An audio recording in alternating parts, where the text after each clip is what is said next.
There are over 30,000 Canadians on the streets on any given night. Up to 15% of the homeless population in Canada is struggling with mental illness, and there is a lack of affordable housing that meets their specific needs, says Dr. Vicky Stergiopoulos, Psychiatrist-in-chief at St. Michael's Hospital.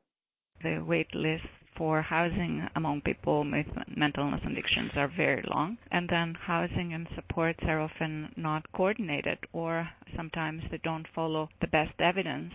Helping people with mental illness off the streets is as complex as the problems they face, says Dr. Jino Distasio, director of the Institute of Urban Studies at the University of Winnipeg. Yet programs like At Home Chez have demonstrated that Housing First is one of the most effective solutions. Housing First reaches out to the most difficult to support. Individuals being reached by Housing First are often, they haven't been seen in years, maybe even a decade. So these are individuals who have very complex backgrounds, very difficult situations. So when you're struggling with mental illness and you're in and out of shelters and you're in and out of psychiatric settings and you're in and out of ERs, and if we can alleviate that by connecting people to the right sets of supports and the right services, you reduce the burden on society.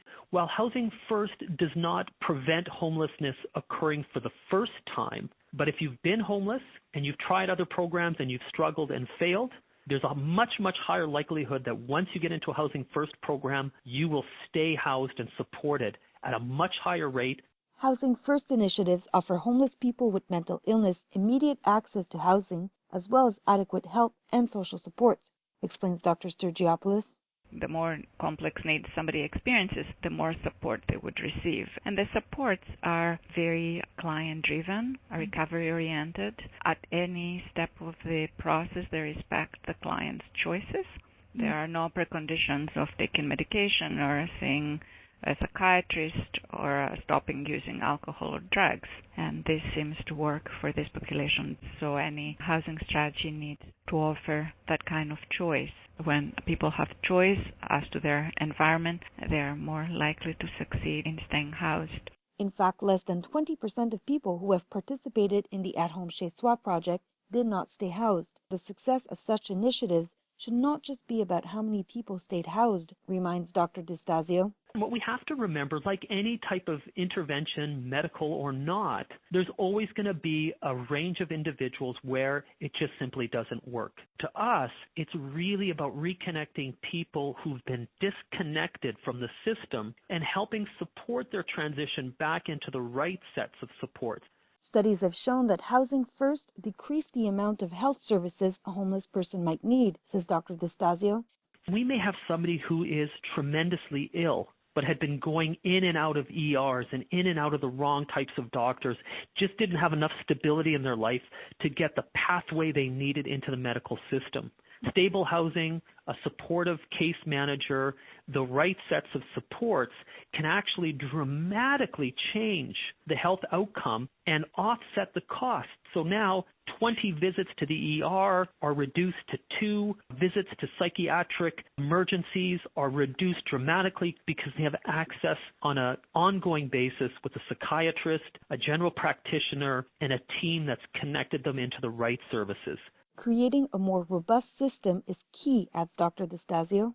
The Housing First model incorporates highly sophisticated teams, whether it's 10 or 15 individuals who are working with a much smaller caseload of individuals.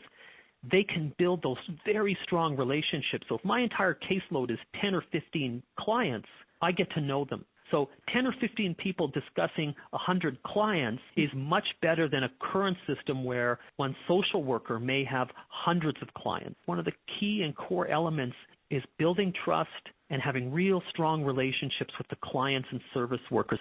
Relationship building with the landlords who might be reluctant to rent to people who have been homeless is equally important, says Dr. Stergiopoulos. The program targets no more than 20% of program participants to be housed in a single building, so that we strive for social inclusion. Again, working very closely with the landlords to identify any challenges in the housing, encouraging participants to have rent paid directly to the landlord. These were some of the strategies to engage landlords with the program. Ending homelessness will not be achieved with one single solution, adds Dr. Distasio. we have to have a range of options that, yes, include housing first, but that include transitional housing, supportive housing, shelters, missions, drop-ins, day programs, and let's just fit people to the right types of services.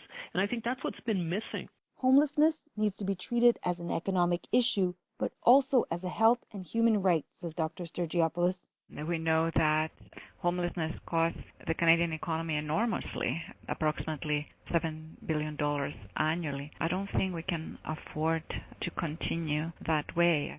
Dr. Distasio agrees, adding that Housing First has given homeless people a chance for social inclusion. Housing First has been a proven intervention since the early 90s. So I think if we do continue to make investments in Housing First, there will be returns. And I think it's a great return when you see a Canadian who has spent months and months in shelters and on the streets in a stable apartment, working towards recovery and really just functioning at a much better level. And again, whether that turns into a job or whether it just turns into a more satisfying life, isn't that a success? For Evidence Network, I'm Melanie Holoboski.